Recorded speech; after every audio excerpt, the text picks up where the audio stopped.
Hi everybody, this is day 6 for daily math. Make sure you go ahead and attempt all the problems on your own first, and then once you're watching the video and we're going through it, make sure to add any notes that you forgot or fix any mistakes that you might have made.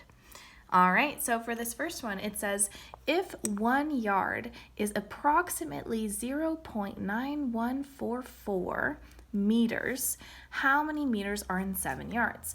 Well, if we know that 1 is going to be this much here, then we're just going to have to take our amount, which is 0.9144, and multiply it by 7. So let's come over here and do that. 0.9144 multiplied by 7.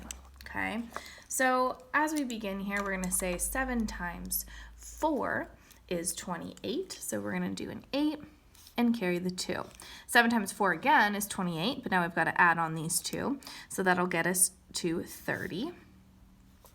Next, we're going to do 7 times 1, which is 7, plus 3, which is 10. 0, carry that 1 up here. And we're going to do 7 times 9 is 63, plus this one here is 64, so we're going to put a 4 and carry the 6.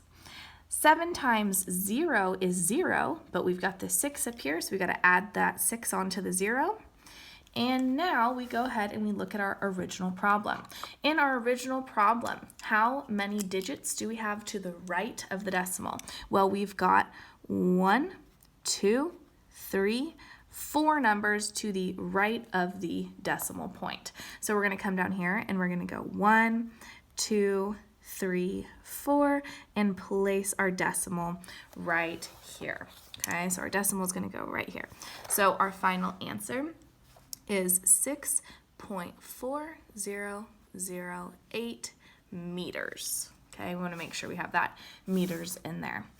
All right, this next one says evaluate 81 divided by 3 squared multiplied by 22 minus 9.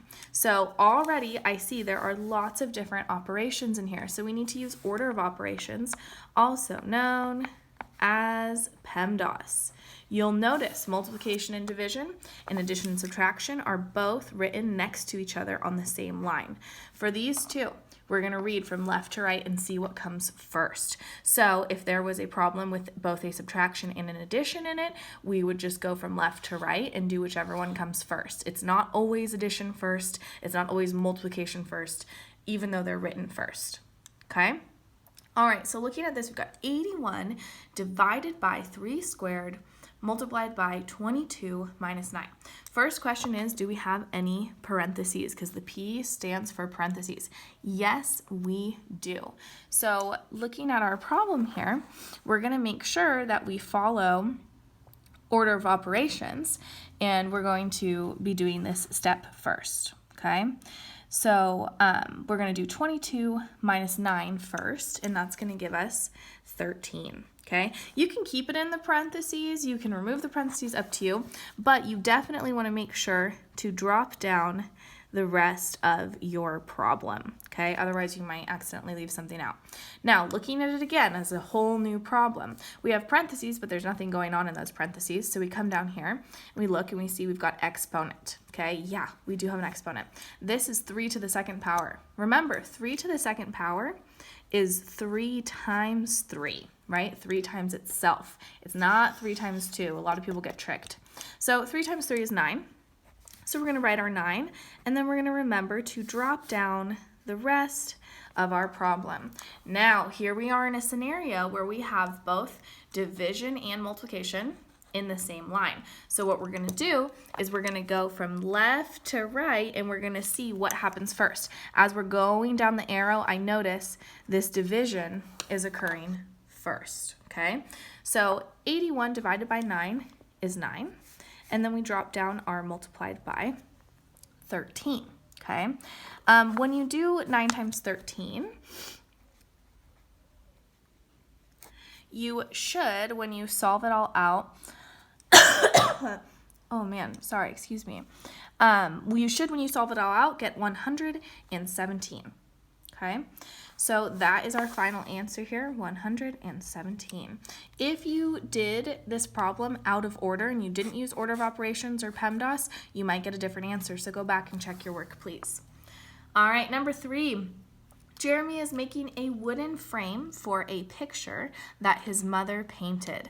The length will be 18 inches, so I know that's important. The length will be 18 inches, and the width will be 12 inches.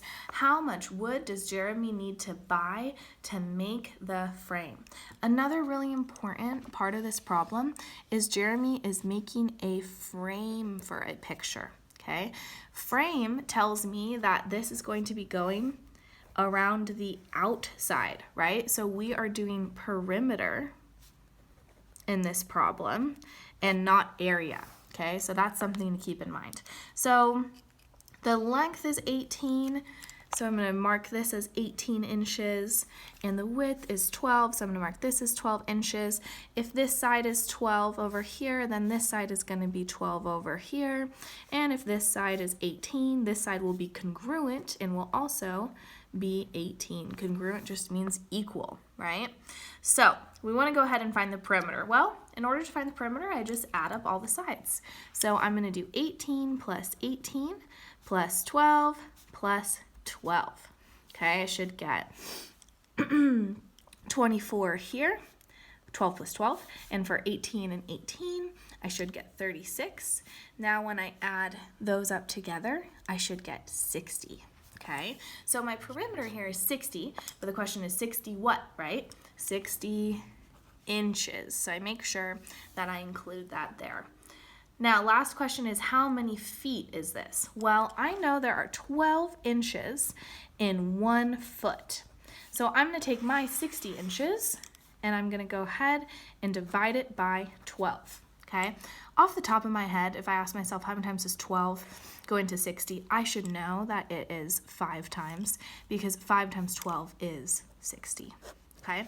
So 60 inches is equivalent to 5 feet. All right, go ahead, make sure check over your work and see how you did. Great job today, everybody. Send me a picture of your work if you're able to do that. All right, I'll talk to you soon. Bye.